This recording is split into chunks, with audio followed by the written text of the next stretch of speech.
Yep. All right, we'll try to do that. Hey man, what are you doing here? It's not time. What time is it? Crap.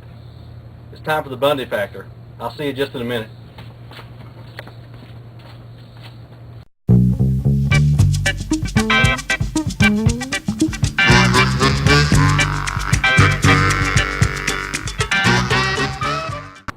Hey guys, welcome to the Bundy Factor. It's the first show of the season. Hope everybody's ready for a great fantasy football season here in the Primate Football League. Today we're going to talk about the draft we had about 10 days ago, and we're going to have a new segment this year called 4 Questions. We're going to interview somebody every week, and today's guest is going to be Peyton Manning. That was surprising, was the second pick, the Belly Rolls, picked Maroney, Lawrence Maroney. No one really expected him to go right there. It was a surprise. Steve Smith was drafted directly in front of the Croc Hunters after the Croc Hunters already had Steve Smith's name written down. All the wide receivers, the really top 3, went before pick number 7, which really surprised the Mucklucks. They expected to get at least one of them. The end zones drafted just about every running back they could. In fact, they drafted every running back on the New Orleans Saints, I believe. But let's see. Oh, and our rookie drafted a whole lot of Raiders. I don't know why. In my opinion, the team that did the best at the draft, other than me, of course, was the Mud Hens. DJ, he drafted a really good team. He didn't make any glaring mistakes, and I expect him to contend for the best record in the league all season. I'm not sure he can do better than me, but he's going to be real close all year. Now, the team that I think is going to have the worst record in the league this year is none other than the Edmonton Mucklucks. That's right. That's because he drafted all these old guys. I'm not sure they'll even make it past week 4. Now, he will contend with the end zones for the worst record in the league, but I think the Mucklucks will pull it out in the end. Well, it's time for our new segment, 4 Questions. Today's guest is going to be Peyton Manning, but first we need to take an obscene profit break. Fantasy Football League, $6. Primate membership dues, $4.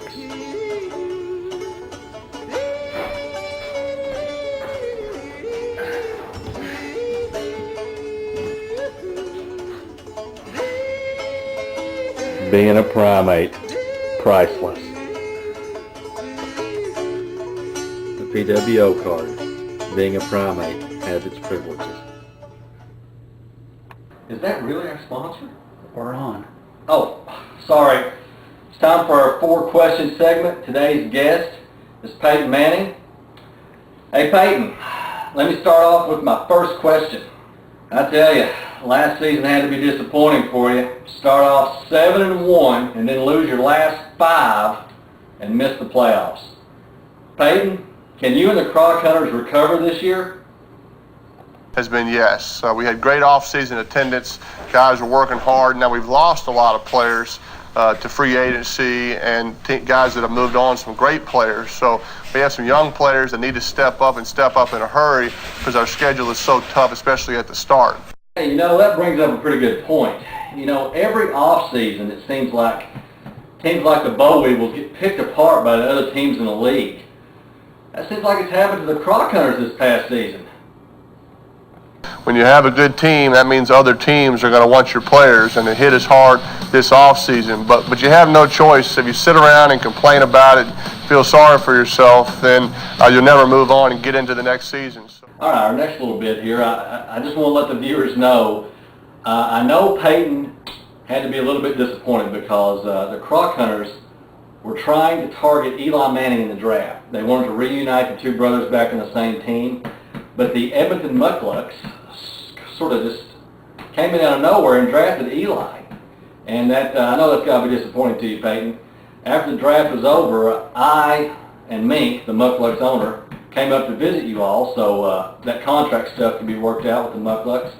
And, the family dog took a liking to Mink. Were you surprised by that? That's right. We'll always want a lefty. As you can see the look on Eli and I's face, our hearts were broken. You know, calling him Matty, the family dog running up to him, it just broke our hearts. Yeah, that was pretty funny up there. Peyton, I got one more question for you. It's about Clinton Portis. I tell you, Clinton in the past has expressed multiple personalities. He's apparently an avid marijuana smoker. He calls his bedroom the Clinton zone. And from news reports, he supports dogfighting. I'm not sure that kind of player is going to fit in on the Croc Hunters. How do you feel about him being a starting running back? But he deserves the chance to be the featured back, to be in there on the goal line drives, the red zone situations, the key 2-minute drills.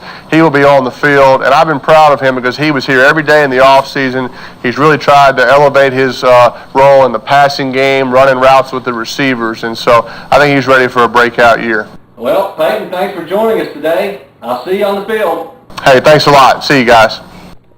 Well, that's the show for this week. Bundy Factor #1 in the books. I, for one, can't wait for the season to start. I'm looking forward to the Primate Football League this year. I know you guys are too. And guys, best wishes and good luck. Bow, bow, bow, bow, bow.